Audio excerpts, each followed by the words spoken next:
আমার মেয়ে বাইরে থাকে, কালকে ফোন করে আমাকে বলছে, মা এই ককরোচ পার্টি যে একটা বেরিয়েছে জেনজিসদের, তো এটা তো বেশ ভালো, আমাদের জন্য কিছু একটা ভাবছে।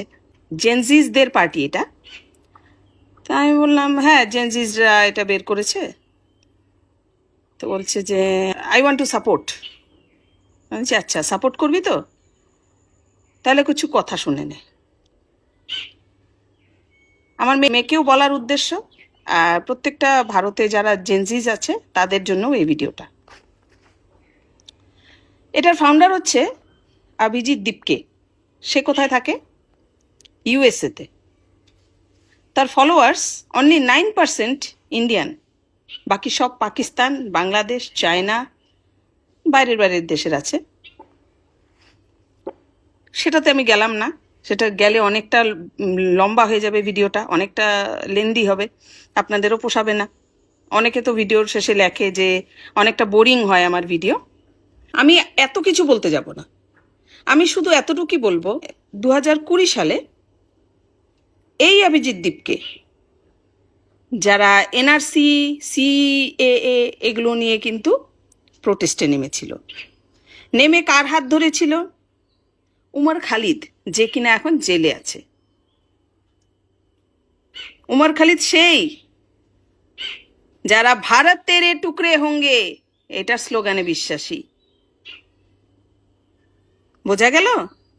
জেনজিসরা একটু বুঝে শুনে কাজ করো, কোনো পলিটিক্যাল পার্টিকে সাপোর্ট করো। এই উমর খালিদই দিল্লি রাইটসে ছিল, যার জন্য জেল হয়েছে। তার জন্য এই দিল্লি রাইটসে 53 জন মারা গেছে শুধু এই সব লোকের জন্য, অভিজিৎ দীপকেদের মতো লোকের জন্য। আর 400 জন গুরুতর ইনজোর্ড হয় সে দিল্লি রাইটসে।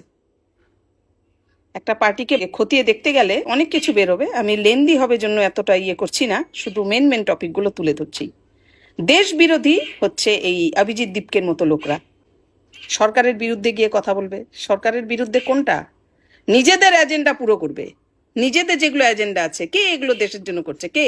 অভিজিৎ দীপকেদের মতো লোকরা, যারা ধ্রুবরাটির চটি চাটতে থাকে সবসময়। ওরা মানুষ? দেশে থাকে ওরা?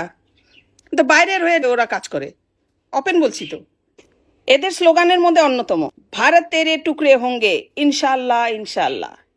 हाँ? भारत की बर्बादी तक जंग नहीं रुकेगी नहीं रुकेगी। कश्मीर भारत का हिस्सा नहीं है, इसे हम अलग कर देंगे अलग कर देंगे। कश्मीर कश्मीरियों का है, जो कि सिर्फ मुसलमान का ही है, ना कि हिंदुओं का। এই নারা ওদের স্লোগান। শুধু ক্রান্তিকারী স্লোগানগুলো দেখুন, অত কিছু দেখতে হবে না, অত ভেতরে আমি গেলামই না আজকে, শুধু স্লোগানগুলো দিচ্ছি। সাথে একটা ভিডিও অ্যাটাচ করে দেবো, আজকে দেখে নেবেন ভিডিওটা। এই এটা শেষে দেখবেন একটা ভিডিও অ্যাটাচ করে দিয়েছি। আফজল গুরু যে ছিল তার ফাঁসি নিয়েও তারা প্রতিবাদ করেছিল। আফজল গুরু কে ছিল? একটু গুগল করে নেবেন আফজল গুরুকে, তার জন্য প্রতিবাদ। এই সমস্ত এই যে লেফটিস্ট গুলো আছে না, এদের অপারেশন সিন্দুর পছন্দ হয় না। কাশ্মীরের মধ্যে শুধু মুসলিম থাকবে, আফজল গুরুর মতো টেরোরিস্টদের এরা সাপোর্ট করে, ভারত তেরে টুকরে হোঙ্গে এটা স্লোগান দেয়। তারপরে ওদের মধ্যে আরেকজন ক্রান্তিকারী ছিল না, শারজিল ইমাম। আসামকে কেটে ফেলে দিতে হবে, স্লোগান, মেন স্লোগান ওদের, আসামকে ভারতবর্ষ থেকে কেটে ফেলে দাও। জুতো মেরে না মুখ লাল করে দেবো, একদম জুতো মেরে মুখের মধ্যে। আসামকে কেটে ফেলবে ভারতবর্ষ থেকে? বাপের দৌলত পেয়েছো? হ্যাঁ, জেনজিসরা ওই যে শারজিল ইমাম আর ওই যে উমর খালিদের মতো যদি জেলে না থাকতে হয় না, এই অভিজিৎ দীপকের মতো লিব্রান গ্রুপের সাথে একদম মেশা বাদ দিয়ে দাও। এদেরকে আনফলো করো, একদম টোটালি আনফলো করো, না হলে জীবনটা নরক হয়ে যাবে। বাবা মা এত কষ্ট করে ছোটবেলা থেকে পালন পোষণ করে যেভাবেই হোক খাওয়াচ্ছে পড়াচ্ছে, তো দেশদ্রোহীর ট্যাগটা লাগিও না নিজেদের মধ্যে। দেশদ্রোহীর ট্যাগটা অন্তত লাগতে দিও না নিজেদের মধ্যে। একটা বাবা মা সবসময় এটাই চায়। কোনো বাবা মা চায় না আমার ছেলে মেয়ে দেশদ্রোহী হোক। প্রত্যেকটা বাবা মা চায় যে খাই না খাই আমার ছেলে মেয়ে যেন দেশভক্ত হয়।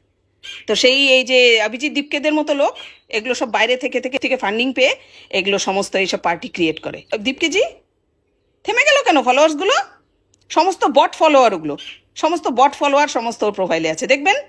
আমি এত ডিপে যাচ্ছি না আজকে, তাও বড় হয়ে যাচ্ছে ভিডিওটা দেখুন। তো ভারত তেরে টুকরে হোঙ্গে এইসব স্লোগানে বিশ্বাসী কি জেনজিসরা এখনের? এখন এই জেনজিসরা কি ভারতের ভালো মন্দ সবকিছু বুঝে শুনে তো পার্টি জয়েন করে? আমি কখনো বলি না কাউকে যে যে যেই পার্টি করো তাদের নিজের ব্যাপার, একদম পার্সোনাল চয়েস পার্টি করাটা, কিন্তু পার্টি করতে করতে এটা ভুলে যেও না যে ভারতবর্ষের অঙ্গ তোমরা, ভারতের জন্য কাজ করবে। যে কোনো পার্টি আসুক ভারতের জন্য কাজ করবে। যারা ভারতকে টুকরো করার কথা বলে, আসামকে ভারতের থেকে আলাদা করে দেবে, কাশ্মীর কাশ্মীরিও কা হ্যাঁ, এগুলো তো ভারতের জন্য কাজ না, না? তো সেই পার্টিকে হুম একদম আনফলো করো, টোটালি আনফলো করো। এখানে দেখবে 9% অনলি আছে আমাদের ইন্ডিয়ানসরা, ইন্ডিয়ান জেনজিস। কি ইন্ডিয়াতে কি 9% জেনজিস? একটু ভাবো, একটু লজিক দিয়ে চিন্তা করো তোমরা।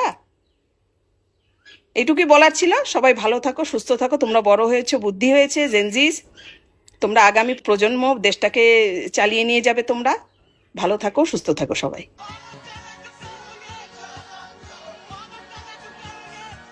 आसाम को काटना हमारी जिम्मेदारी।